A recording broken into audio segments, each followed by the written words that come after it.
Alors, on se retrouve dans cette deuxième vidéo pour étudier ensemble les possibilités de cumul entre cette nouvelle activité et d'autres activités ou d'autres statuts. Évidemment, donc lors de la création d'un projet de reconversion professionnelle, on se trouve généralement dans une situation de transition et il n'est pas évident de tout de suite travailler exclusivement à son projet.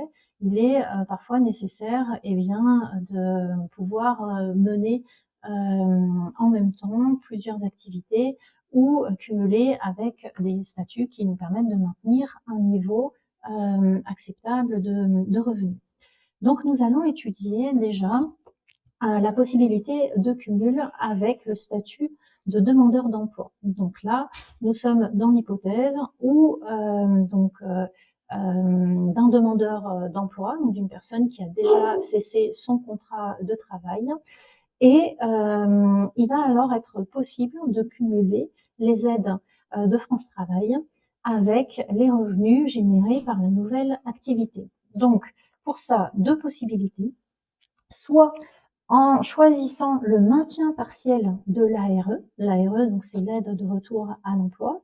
Donc c'est finalement l'indemnité chômage.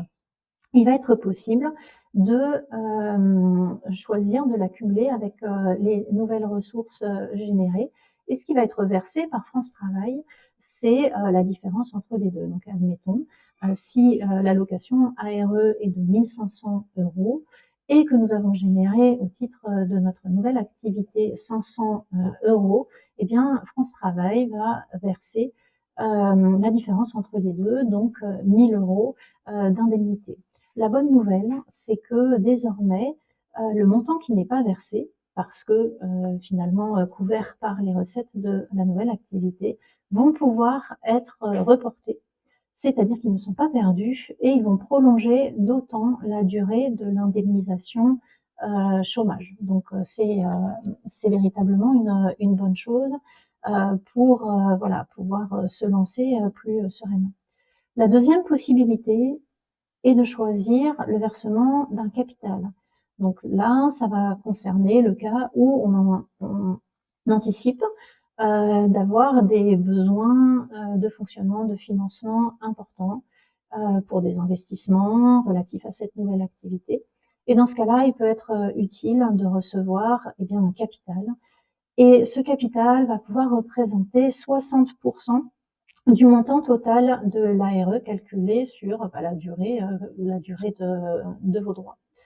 Donc ce montant est un montant forfaitaire, mais qui sera versé en 2 temps, versé à 6 mois d'intervalle.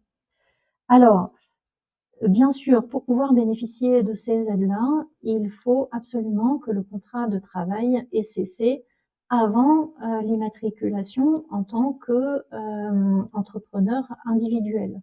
Si vous êtes dans une situation donc d'être salarié, mais tout en envisageant de rompre ce contrat dans le but de créer une nouvelle activité, eh bien, il sera plus judicieux d'attendre que le contrat soit effectivement rompu avant de vous immatriculer en tant qu'entrepreneur individuel, parce que sinon vous ne pourrez pas prétendre aux aides de création d'entreprise puisque celle-ci sera antérieure à la cessation d'activité. Voilà. Si à l'inverse vous êtes salarié et que vous souhaitez maintenir cette situation de salariat en parallèle de la nouvelle activité, alors dans ces cas-là, bon, ces aides ne seront pas applicables, mais nous allons voir donc dans quelles conditions vous pouvez cumuler votre statut de salarié avec celui d'entrepreneur individuel.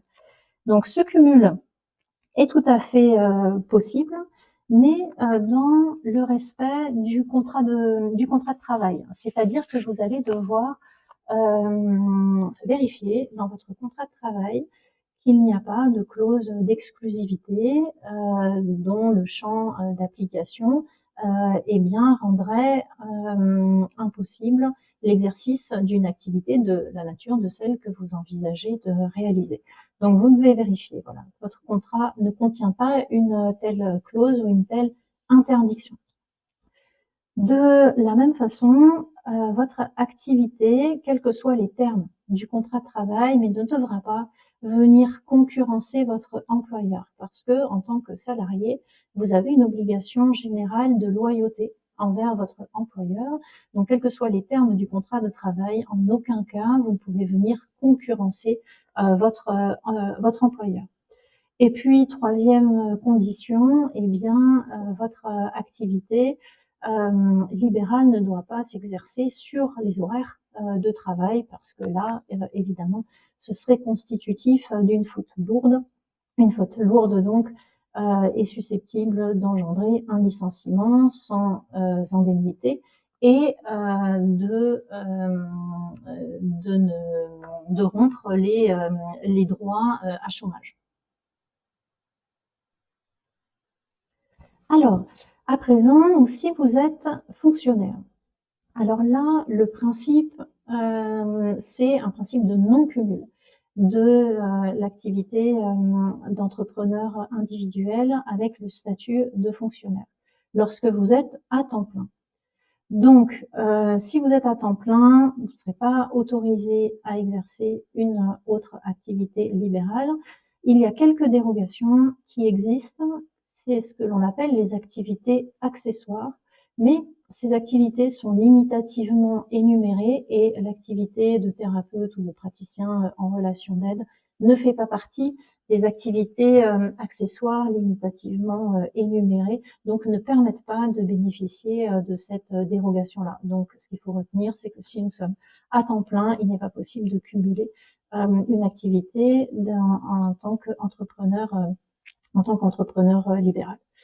Par contre, si vous êtes à temps, alors dit incomplet, donc un temps incomplet, c'est un temps qui correspond à 70%, inférieur ou égal à 70% de la durée légale du travail. Eh bien, dans ces cas-là, vous avez la possibilité de cumuler avec une activité d'entrepreneur individuel, quelle que soit la nature de cette activité.